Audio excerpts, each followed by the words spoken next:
Warning: the following podcast, which contains strong language and mature content, is unsuitable for children or for the faint of heart. The subject matter discussed will be frightening and graphic in nature. Listener discretion is advised.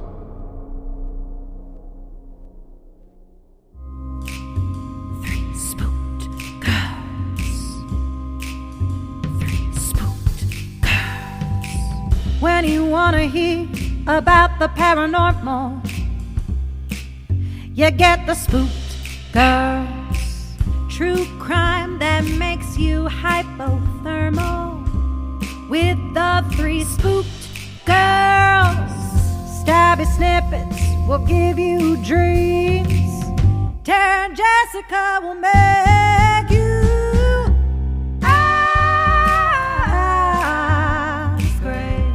along with the Spooked Girls. Bring on the slaughter, we on that haunted ground. Spooked Girls. The 3 Spooked Girls. Hey Spooksters, and welcome back to another episode of Sunday Scaries here on 3 Spooked Girls. My name is Tara, and as always, I'm here with my ghoul friend Jessica. Hello. Hello. And today we are diving into episode 4. So if you have not listened to parts 1 through 3, go back. These are the Reddit stories that helped originate the legend Staircases in the Woods.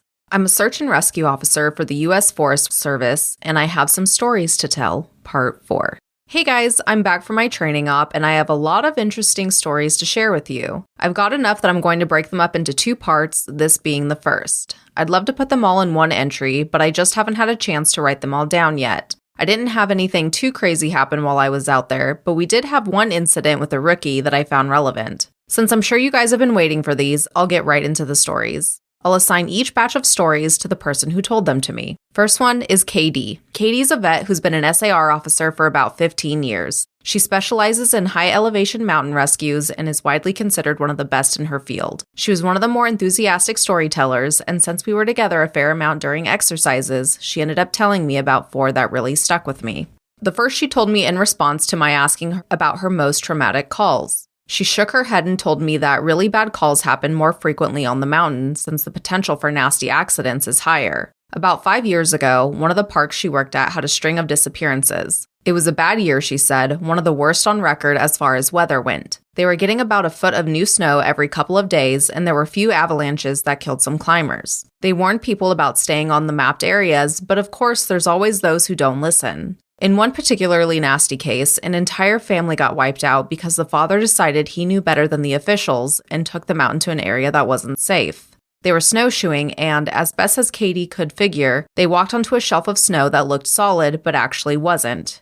It gave way, and the family went ass over tea kettle almost 300 feet down a slope. They landed on the rocks at the bottom and the parents died instantly. One of the kids did as well, but the other 2 survived. One had a broken leg and fractured ribs, and the other was almost unharmed save from some bruising and a sprained ankle. The uninjured child left his sibling behind and set out to find help. Katie said the kid didn't make it more than half a mile before a storm overtook him. Kids stopped to try to get warm, or maybe just to rest, and ended up freezing to death. They ended up finding the family with the help of some witnesses who saw them heading out into the wilderness, and she was the one to find the kid who had frozen to death looking for help. She said it had started to snow, just enough to obscure long-distance vision, but not enough to make searching impossible. She saw a figure sitting in the snow up ahead, and she got to it as quickly as possible. She described in detail how as she got closer, she realized first that it was a child, second, that they were deceased, and third, that they had frozen in one of the most pitiful positions she could have ever found a corpse in. The kid was sitting upright with his knees tucked up against his chest. His arms were curled around them, and his head was tucked up in his coat. When she moved the coat to look at his face, she saw that he had died crying.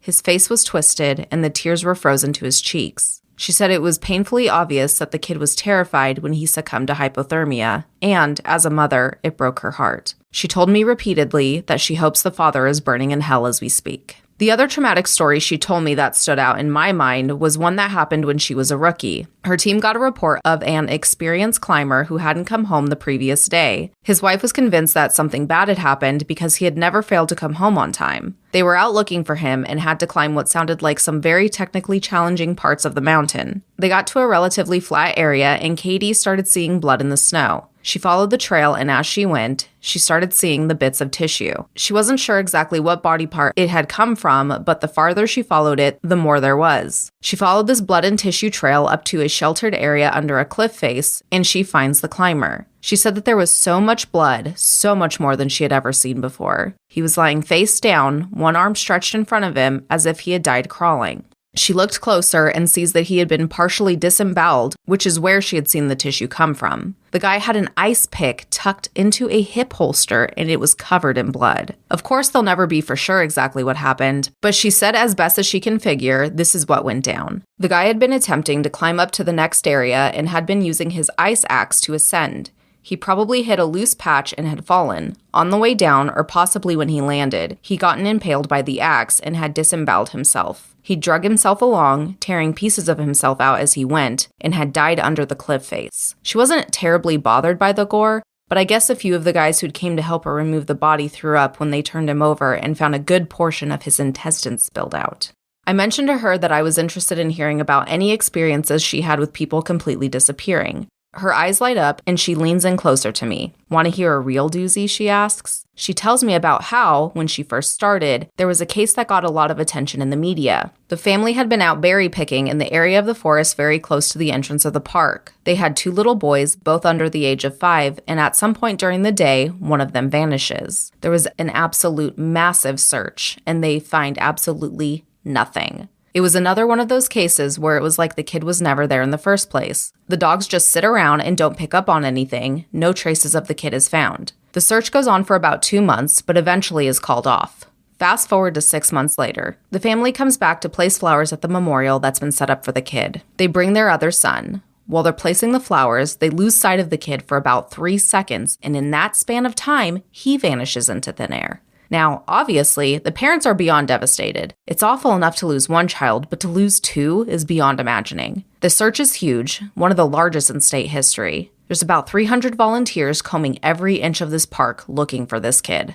But again, there's no trace of him. The search goes on for about a week with people looking for miles from the part of the park where he vanished from. Then about 2 weeks later, a volunteer almost 15 miles from the designated search area radios in that he found the kid. They assume the kid was dead, but the volunteer says he's not only alive, but he's in good shape. Katie and her team go out to recover the kid, and when they get there, she can't believe that this is the kid that has been missing. His clothes are clean, there's no dirt on him anywhere, and he doesn't even appear traumatized. The volunteer says that he found the kid sitting on a log, playing with the little twig bundle he had bound together with some old rope. Katie asks him where he had been, who he was with for those 2 weeks, and the kid tells her that he's been with the Fuzzy Man. Now, Katie firmly believes in Bigfoot, so she gets all excited and asks what he means by fuzzy. Was he hairy? But the kid says no, he wasn't hairy, he was a fuzzy man. And he describes a man that's blurry. Like when you close your eyes, but not all the way closed, he says. The man came out from the trees and took the kid with him deep into the woods. The kid says he slept in a hollow tree and the fuzzy man gave him berries to eat. Katie asks if the man was mean, if he scared the kid, and the kid says,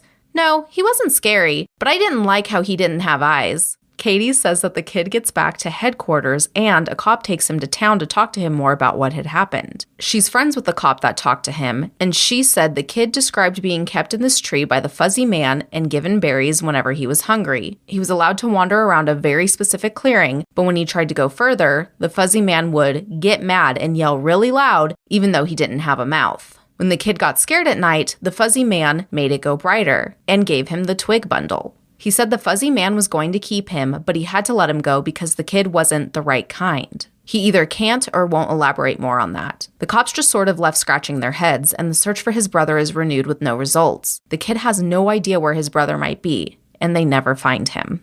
The last story that Katie told me was something that happened to her when she got separated from her training group when she was a rookie. They were learning the basics of high elevation belaying on a well-mapped side of a mountain, and this is when she had to use the bathroom. She went off about 50 yards from the group during a meal break and did her business. I'll tell the rest exactly as she told it to me.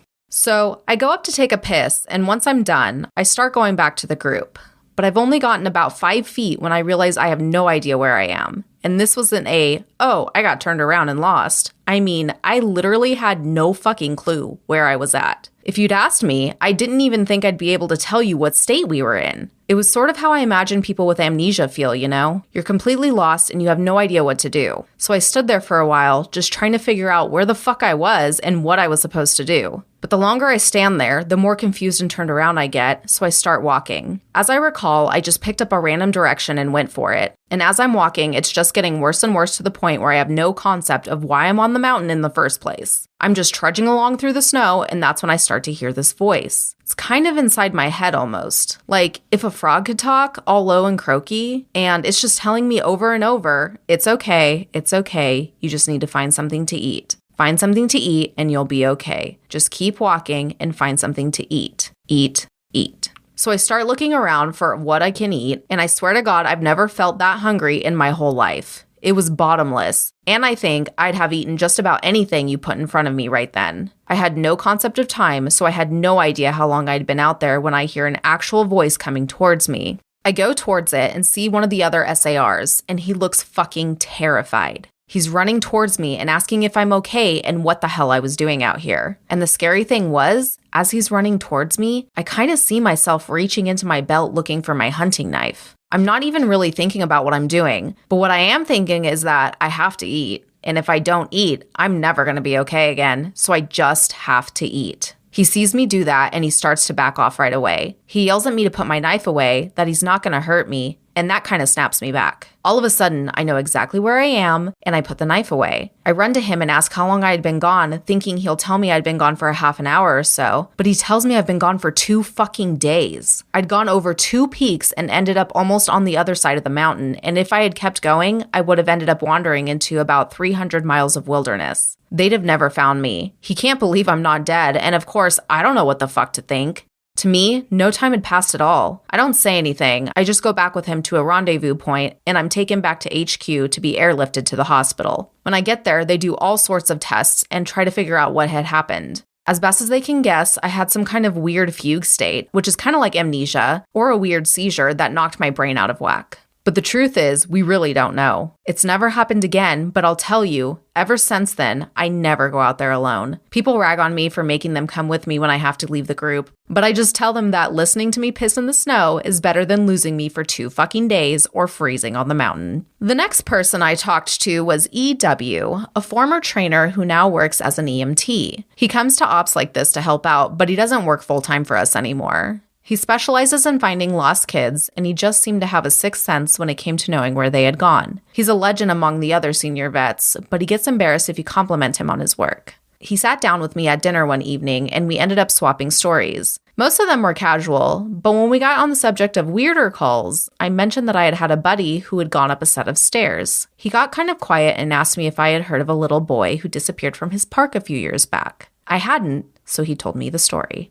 They were out looking for this 11-year-old boy, Joey, who had gone up missing near a river. Of course, the first thought was he had fallen in and drowned, but when they had brought the dogs out, they led SAR officers away from the river and up into a very densely forested area. When we do searches for people, we search in a grid pattern, and we search every box of the grid incredibly thoroughly. What EW's team noticed right away was that there was a very strange pattern that was emerging. Dogs in alternating boxes were picking up Joey's scent, but losing it when they overlapped with another box. If you think of a checkerboard, Joey's scent was being picked up in random black squares, but never in red. This, of course, didn't make any sense, because how could this kid bounce from area to area without leaving a scent in each place that he passed? EW and his partner pass into a new box on the grid, and EW notices a set of stairs about 50 yards away. He tells his partner that he needs to go check near it, but his partner flat out refuses. He tells EW that he's made it a point to never go near any stairs that he sees, and that while it may be routine, he's not going to pretend that it's normal. He tells EW that he'll wait in sight while EW checks. EW says he was irritated, but he felt for the guy and didn't want to push him on the subject. I walk over to the stairs. They were small, kind of like stairs into a basement. I don't really feel strongly one way or the other about them, the stairs I mean, so I wasn't scared or anything. I guess I'm like everyone else, and I just prefer not to think about them too much.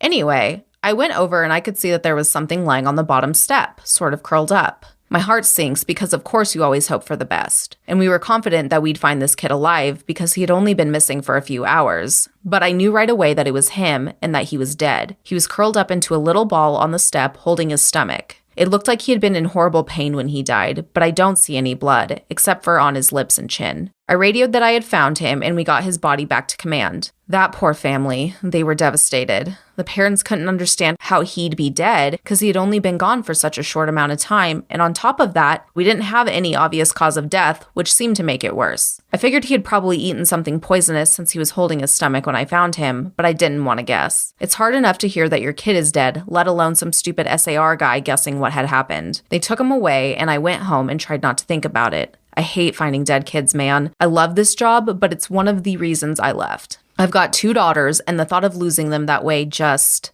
He choked up a little here. I'm not great with emotional stuff like that, and it's always sort of awkward to see a grown man cry, so I really didn't know what to do. He pulled himself together eventually, though, and he kept going. We don't always hear back from the coroners about the cause of death. It's not really our job to know, I guess. And sometimes, if they think it's foul play, they won't tell us because of legal bullshit. But I've got a friend who works for the sheriff's department, and he usually passes along any interesting info I ask for. In this case, though, I actually got a call from him about a week later. He asked if I remembered the kid, and of course I do. And he said some seriously weird shit was going on. He tells me, "EW man, you're gonna think I'm crazy, but the coroner has no idea what happened to this kid. He's never seen anything like it." My friend goes on to tell me that when the coroner opened the kid up, he couldn't believe what he was seeing. The kid's organs were like Swiss cheese. Quarter-sized holes were punched clean through just about every single organ this kid had, aside from his heart and lungs. But his colon, his stomach, his kidneys, and even one of his testicles were full of these clean holes. My friend said that the coroner described it as someone had taken a hole punch and punched out holes out of everything. They were so neat. But the kid didn't have a scratch on him, no entry or exit wounds. The closest anyone there had seen it was a guy who had filled himself full of buckshot a year or so back while cleaning his rifle. No one had a clue what could possibly have caused it. My friend asked me if I had ever heard of anything like it or if we had similar cases in the past. But I had never heard of something like that, and I told him I wasn't going to be of any help to him. As far as I know, the coroner determined the cause of death as something like massive internal bleeding, but no one really knows what happened. I've never been able to forget that kid. I have nightmares about it sometimes. I don't let my kids go into the woods alone, and when we go together, I never let them out of my sight. I used to love it out here, but that case and a couple others just sort of ruined it for me. Dinner was over, so we started to clean up and go back to our cabin, but before we went our separate ways, he put his hand on my shoulder and looked at me really close. He told me that there's bad things out there, things that don't care if we have families or lives, or that we can think and feel. He tells me to be careful, and he walks away. I didn't get a chance to talk with him again, but that story stuck with me. And my last one for the post, we will call PB. By pure coincidence, I talked to another vet, PB, who's been in the SAR field for years. We were partnered on a grid sweep during the training exercise, and we were chatting casually about how we liked the job, what kind of things we had seen, and the like. At one point, we passed another old set of stairs, though these were probably from an old fire lookout, given the area we were in. I sort of casually mentioned that I was curious about the stairs and that I had wished I knew more about them. He got kind of quiet and looked like he was about to tell me something, but wasn't sure if he should. Finally, he told me to turn my radio off. Obviously, this is something we are never, ever supposed to do, but I did it, and he did the same. About 7 years ago, he tells me, he was out on a call with a rookie. They were in an area in the park that had a lot of strange reports and events. Disappearances, stories about lights in the forest, odd noises, things like that. The rookie was totally spooked, kept going on and on about things out in the woods. According to PB, the guy wouldn't stop talking about the goat man, and just on and on. Goat man this, goat man that. Finally, I told him that there was plenty else to be afraid of out here that was very real, and that he better get over this thing with the goat man. The rookie wanted to know what kinds of things I was talking about, and I just told him to shut up and walk. We crested a little ridge, and there was a staircase about 10 yards ahead. The rookie stops dead in his tracks and just stands there looking at them. I tell him, "See, that's something you should be afraid of." The rookie asked me what the hell they were doing out here, and for some reason, I just opened up and told him the truth. Or from what I have been told is the truth. I could have gotten into a lot of trouble for doing what I did, and I could get in a lot of trouble for repeating it to you. But you're a nice kid, and I want you to stop looking into this. Quit while you're ahead, so I'll tell you what I know under the condition that you never breathe a word of this to the soups. I told him I wouldn't say a word, and he double checks that our radios are off. When I first started out, we were a little less tight-lipped about them and other things that happened out here. We warned people before they were even hired that there was weird shit going on. I guess the Forest Service was tired of having such a massive turnover rate, and they wanted people to know what they were getting into. So they started having people sign these agreements that they wouldn't go to the media about what they were going to see. The FS didn't want to scare people away, so the last thing they needed were these spooked rookies going and running off to the media with stories of ghosts and haunted stairs. But eventually, they found that the agreements weren't necessary. People not only didn't want to talk about what they saw, but they wouldn't. A few times, media tried to talk to people when kids or hikers would disappear, but no one would say a word. I can't really explain it. I guess we just don't really want to admit anything is wrong. This is our job, to be out in the woods every single day. We don't need to be spooked, and the best way to avoid that is to pretend like everything's okay. So I'll tell you everything I can think of, and after that, I'm done talking about it for good. And I expect you not to bring it up around me, ever. The stairs have been out here as long as the parks have existed. We have records going back to decades describing them. Some people go up them and nothing happens. Other times, look, I really don't like talking about this, but sometimes really bad shit happens. I saw one guy get his hand sliced clean off when he got to the top step. He reached out to touch a tree branch, and it just happened so fast. 1 second, his hand was there, and the next, it was gone. A completely clean wound. We didn't find his hand, and the guy almost died.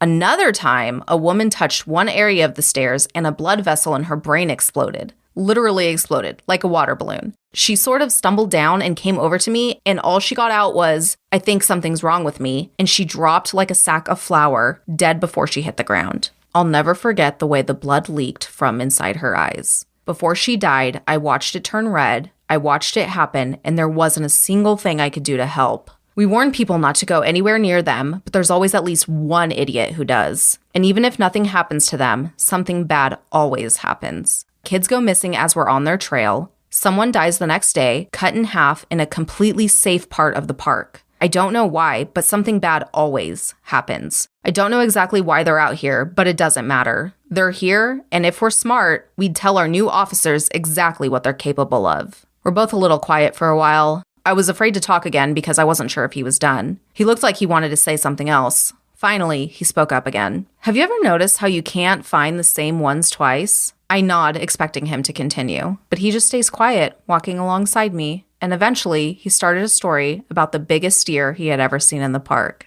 I didn't bring up the subject again, and I didn't press him for any more stories. He dropped out of the op the next day. Apparently he left before sun came up, and he said he was sick. None of us ever heard from him ever again since he left. I'm going to stop here for the time being. Thanks for the continued interest, guys. You've really awakened this curiosity in me I didn't know I had. Yay! That was traumatizing. Just a little bit. These are escalating, guys. These are escalating. All right. Well, we're going to go ahead and wrap this part up for today. We hope you enjoyed, and we will see you back here on Thursday for another episode. Bye. Toodles.